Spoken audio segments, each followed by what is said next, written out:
Hey everyone, welcome back for another deep dive. Hmm. We always hear about how crucial it is for everyone to be super informed to make a democracy work right.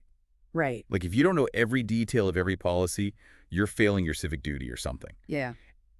And well, today we're really going to dig into that assumption. Yeah, we're tackling this head on with a fascinating paper titled Is Public Ignorance a Problem? An Epistemic Defense of Really Existing Democracies. Catchy title, right? Catchy title. So this whole idea that uninformed voters are a threat to democracy, that's something I've heard before, framed as the epistocratic viewpoint. Exactly. And this paper really digs into that. It Yeah. basically says that this whole line of thinking, it hinges on this flawed understanding of what knowledge even is, especially in the context of something as chaotic and complex as politics. Okay, so break that down for us.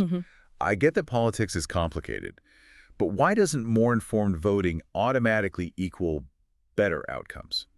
Well, because, political systems, they're not just about individual facts or policies, right? Yeah. They are incredibly complex. Like, think of it, it's like trying to understand an entire rainforest, like the whole ecosystem, Uh, just by looking at a single tree. You can know a ton about that one tree, right? Right. But that doesn't give you the full picture of how the entire rainforest works, all the interconnected species, the soil composition, the water cycles, right? Right. Politics is the same way. There are so many interconnected parts, these unintended consequences we can't always predict. So even if someone's a whiz on a specific issue, it doesn't mean they can fully grasp how a decision on that issue will ripple through the entire system. That makes sense. It's like one of those strategy games, right? Where like a tiny move early on can completely change the entire game later. Exactly. And that brings us to this really important concept the paper emphasizes: radical uncertainty. Ooh, radical uncertainty. I like the sound of that. Right. So what is it? It's basically this idea that when you're dealing with complex systems, especially social systems, even with all the data in the world, you can never fully predict the outcome of any given action or decision. So even if you had like a room full of Nobel Prize winning economists, you're still telling me there's a chance things could go completely sideways. That's exactly what I'm saying. That is kind of unsettling when you think about it. Yeah, That's a lot of pressure on the people making these decisions. it really is. And that's something policymakers deal with all the time. Imagine, those jigsaw puzzles. Yeah. Imagine trying to solve one where the pieces are constantly changing shape as you're trying to fit them together. Oh, that's frustrating just thinking about it. It is, and that's kind of what it's like dealing with political systems. So, if even the experts are dealing with this radical uncertainty, where does that leave the rest of us? Like, does that mean democracy is just doomed to be this chaotic guessing game? Well, not necessarily. That's actually where things get really interesting. This paper argues that democracy, despite all its flaws, all the things we complain about, Right. it might actually be the best way we have to deal with this radical uncertainty. Okay, I'm intrigued. How does that work? If no one can really predict the future, even with all the fancy data and algorithms and stuff, how does democracy help? It's about tapping into what the paper calls social feedback. It's kind of like a giant feedback loop, right? Okay. Every vote, every protest, every conversation about politics online, at the dinner table, wherever. Yeah. That's all feedback. Signals telling leaders something about how their decisions, their policies are actually playing out in people's lives. So it's like instead of just relying on, a handful of experts with their models and their theories, we're getting input from everyone who's actually living with the consequences of these decisions. Exactly. The paper calls it social feedback, and it might be messy, right? Yeah. It's not always pretty. It's not always driven by perfect logic or anything, but it captures a much broader picture of how policies are landing, how they're impacting people in all their different ways. Okay, that makes sense. But here's what I always trip up on. What about those power imbalances? We always hear about lobbyists, special interest groups, people with way more money, way more influence than the average person. Right? Doesn't that kind of drown out the average person's voice in this whole feedback loop? That is a crucial point, and I'm glad you brought it up. The paper doesn't shy away from that at all. There's no getting around the fact that power dynamics, they can really skew, distort the feedback a democracy is supposed to be getting. Right, because it's not like everyone actually has an equal say, just because, in theory, they have the right to vote. Exactly. It's so much more complicated than that. And this is where it gets really interesting, I think. The paper argues that while these power imbalances are a huge problem, a truly inclusive democracy is still the best tool we have to try and mitigate the risks those imbalances create. Okay, I'm following you so far. Yeah. But why is that? if some voices are always going to be louder, more amplified than others, why does inclusion matter so much?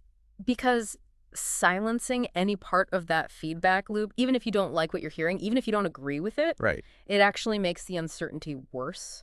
Imagine like a restaurant, right? Okay. Where only people who loved their meal, who had a fantastic experience, were allowed to leave a review online or something. We'd have no idea how bad the service was or that the menu was misleading or... Exactly. You'd miss out on all those crucial bits of information, right? The stuff you need to get the full picture. And here's the thing. By shutting down those critical voices, those negative reviews, the problems they're pointing out, Right. they don't magically disappear, they just fester. And eventually you end up with a situation that's much worse than if you had just listened to those critical voices in the first place.